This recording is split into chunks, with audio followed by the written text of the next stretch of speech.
মধ্যপ্রাচ্যে আবারও উত্তেজনার পারদ চড়ছে। সৌদি আরবের রাজধানী রিয়াদে অবস্থিত আমেরিকার দূতাবাসে ড্রোন হামলা। এই খবর সামনে আসতেই গোটা অঞ্চল জুড়ে নিরাপত্তা ও কূটনৈতিক মহলে তীব্র আলোড়ন। আন্তর্জাতিক সংবাদ মাধ্যম দ্য ওয়াশিংটন পোস্টের প্রতিবেদনে দাবি করা হয়েছে, সোমবার 2রা মার্চ ইরানের দুটি ড্রোন রিয়াদে অবস্থিত আমেরিকার দূতাবাসে আঘাত হানে। এমনকি একটি ড্রোন দূতাবাস চত্বরে থাকা সিআইএর একটি স্টেশনকে লক্ষ্য করে আঘাত করেছে বলেও খবর প্রকাশিত হয়েছে। তবে এখানে গুরুত্বপূর্ণ বিষয়টা হচ্ছে, আমেরিকা এবং সৌদি সরকার দুপক্ষই হামলার কথা নিশ্চিত করলেও সিআইএ স্টেশন লক্ষ্য করে হামলার বিষয়ে আনুষ্ঠানিকভাবে কিছু জানানো হয়নি। অর্থাৎ ঘটনাটি নিশ্চিত হলেও এর গভীরতা নিয়ে এখনও একটা রহস্য রয়ে গিয়েছে। রিয়াদের আমেরিকান দূতাবাস শুধু একটি কূটনৈতিক ভবন নয়, এটি আমেরিকা সৌদি সম্পর্কের একটা প্রতীক। এই জায়গায় সরাসরি ড্রোন হামলা মানে কেবল স্থাপত্যের ক্ষতি নয়, কূটনৈতিক মর্যাদায় সরাসরি চ্যালেঞ্জ। ওয়াশিংটন পোস্টের প্রতিবেদনে বলা হয়েছে, স্টেট ডিপার্টমেন্টের একটি অভ্যন্তরীণ সতর্কবার্তায় উল্লেখ করা হয়েছে যে ভবনটি স্ট্রাকচারাল ড্যামেজ বা গাঠনিক ক্ষতির সম্মুখীন হয়েছে। দূতাবাসের কর্মীদের নির্দেশ দেওয়া হয়েছে নিরাপদ আশ্রয় অবস্থান চালিয়ে যেতে। এখানে একটি বিষয় বিশেষভাবে লক্ষণীয়, সিআইএর কোনো কর্মী আহত হয়েছেন কিনা সে বিষয়ে কোনো মন্তব্য করেননি সেন্ট্রাল ইন্টেলিজেন্স এজেন্সি। সংস্থাটি পুরো বিষয়টি নিয়ে নীরবতা বজায় রেখেছে। এই নীরবতাই বিশ্লেষকদের কাছে আরও কৌতূহলের বিষয় হয়ে উঠেছে। এই হামলাকে বিচ্ছিন্ন ঘটনা বলে দেখা যাচ্ছে না, বরং এটি বৃহত্তর সংঘাতের একটি অংশ। সম্প্রতি আমেরিকা ও ইসরায়েলের যৌথ অভিযানের জেরে ইরানের একাধিক সামরিক ও কৌশলগত স্থাপনা ক্ষতিগ্রস্ত হয়েছে। তারই জবাবে তেহরান অঞ্চল জুড়ে পাল্টা আঘাত হয়েছে বলে আঞ্চলিক পর্যবেক্ষকদের ধারণা। সৌদি আরব যদিও সরাসরি এই সংঘাতে জড়িত নয়, তবু তারা আমেরিকার ঘনিষ্ঠ মিত্র। ফলে রিয়াদের মাটিতে আমেরিকার দূতাবাসে হামলা মানে সেই বার্তা স্পষ্ট, ইরান আঞ্চলিক মিত্রদেরও চাপে রাখতে চাইছে। ড্রোন হামলার কয়েকদিনের মধ্যেই সৌদি প্রতিরক্ষা ব্যবস্থার পরীক্ষা হয়ে গেল আরও একবার। বুধবার সৌদি কর্তৃপক্ষ জানায়, আল খার্জ এলাকায় দুটি ব্যালিস্টিক মিসাইল মাঝ আকাশে প্রতিহত করা হয়েছে।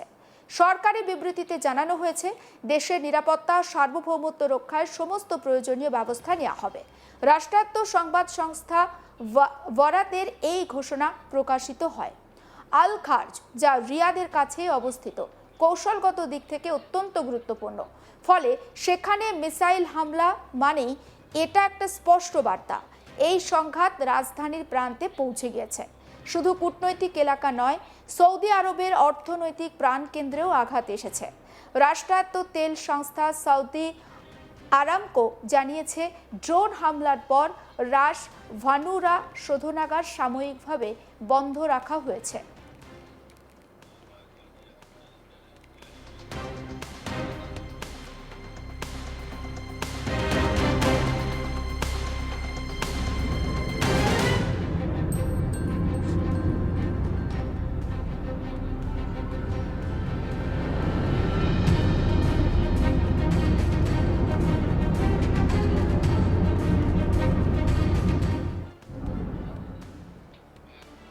রাষ্ট্রায়ত্ত তেল সংস্থা সৌদি আরামকো জানিয়েছে, ড্রোন হামলার পর রাস তানুরা শোধনাগার সাময়িকভাবে বন্ধ রাখা হয়েছে। রাস তানুরা কমপ্লেক্স সৌদি আরবের উপসাগরীয় উপকূলে অবস্থিত এবং মধ্যপ্রাচ্যের বৃহত্তম শোধনাগারগুলোর মধ্যে একটি। প্রতিদিন প্রায় 5,50,000 ব্যারেল অপরিশোধিত তেল প্রক্রিয়াকরণের ক্ষমতা রয়েছে স্থাপনায়। শুধু তাই নয়, এটি সৌদি ক্রুড অয়েলের একটি গুরুত্বপূর্ণ রপ্তানি কেন্দ্র। ড্রোন হামলার পর নিরাপত্তার স্বার্থে কার্যক্রম সাময়িক বন্ধ রাখা হয়। সৌদি প্রতিরক্ষা মন্ত্রণালয়ের মুখপাত্র জানিয়েছেন, দুটি ড্রোন প্রতিহত করা হয়েছে। ধ্বংসাবশেষ থেকে একটি ছোট আগুন লেগেছিল, কিন্তু কোনো হতাহতের ঘটনা ঘটেনি। বর্তমানে পরিস্থিতি নিয়ন্ত্রণে রয়েছে। সৌদি আরবের জ্বালানি অবকাঠামো আগে যে লক্ষ্যবস্তু রয়েছে তা নতুন নয়। 2019 সালের সেপ্টেম্বর মাসে আবকাইক ও খুরাইস প্ল্যান্টে ড্রোন ও মিসাইল হামলা হয়েছিল। সেই হামলায় সৌদি আরবের অর্ধেকেরও বেশি তেল উৎপাদন সাময়িকভাবে বন্ধ হয়ে গিয়েছিল। বিশ্ববাজারে তেলের দাম লাফিয়ে উঠেছিল। ফলে রাজতানুরায় সাম্প্রতিক হামলা আবারও সেই আতঙ্ক ফিরিয়ে নিয়ে আসছে। বিশ্ব জ্বালানি সরবরাহ কি আবার বিঘ্নিত হবে? বিশ্লেষকদের মতে রিয়াদে আমেরিকার দূতাবাসে হামলা কেবল সামরিক পদক্ষেপ নয়, এটি একটি প্রতীকী আঘাত। সৌদি আরব বহু বছর ধরেই ইরানের আঞ্চলিক প্রতিদ্বন্দ্বী। যদিও সাম্প্রতিক সময়ের সম্পর্ক কিছুটা স্বাভাবিক হয়েছিল, তবু পারস্পরিক অবিশ্বাস পুরোপুরি দূর হয়নি। এই পরিস্থিতিতে আমেরিকার কূটনৈতিক স্থাপনায় আঘাত মানে দ্বৈত বার্তা, ওয়াশিংটনকে চ্যালেঞ্জ এবং রিয়াদকে সতর্কবার্তা। ওয়াশিংটন পোস্টের দাবি অনুযায়ী দূতাবাসের ভিতরে থাকা একটি সিআইএ স্টেশনও ক্ষতিগ্রস্ত হয়েছে, কিন্তু এই বিষয়ে সরকারিভাবে কিছু না বলায় প্রশ্ন আরও বাড়ছে। সিআইএর উপস্থিতি বিদেশি দূতাবাসে অস্বাভাবিক নয়, তবে সেটি প্রকাশ্যে স্বীকার করা হয় না। ফলে হামলার লক্ষ্যবস্তু যদি সত্যি গোয়েন্দা পরিকাঠামো হয়, তাহলে এই সংঘাতকে আরও গোপন ও জটিল স্তরে নিয়ে যেতে পারে। রাজতানুরা সাময়িক বন্ধ হওয়ার খবর প্রকাশ্যে আসতেই আন্তর্জাতিক বাজারে তেলের দামের ওপর একটা চাপ তৈরি হয়েছে। যদিও সরবরাহ পুরোপুরি বন্ধ হয়নি, তবুও বিনিয়োগকারীদের মনে একটা আশঙ্কা তৈরি হয়েছে। যদি হামলা বাড়ে, তাহলে বিশ্ববাজারে বড় ধাক্কা আসতে পারে। মধ্যপ্রাচ্য থেকে বিশ্বের প্রায় 1/3 তেল রপ্তানি হয়, ফলে এই অঞ্চলে প্রতিটি অস্থিরতা সরাসরি বিশ্ব অর্থনীতিকে প্রভাবিত করে।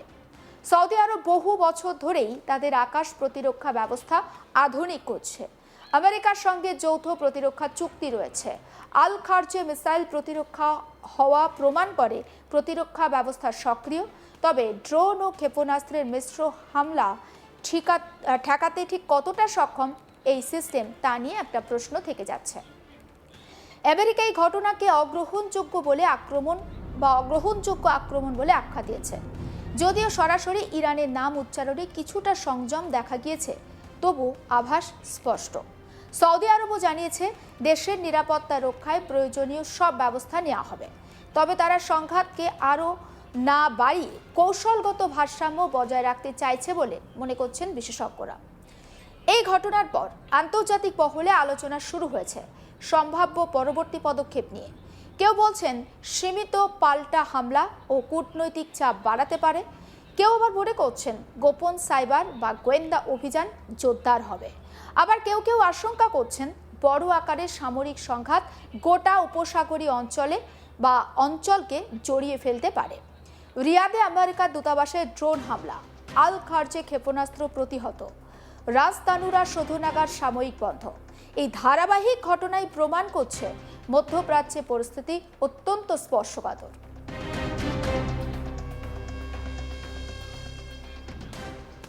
অন্যান্য সমস্ত খবরের আপডেটের জন্য নজর রাখুন আজ তাক বাংলায়, সাবস্ক্রাইব করুন।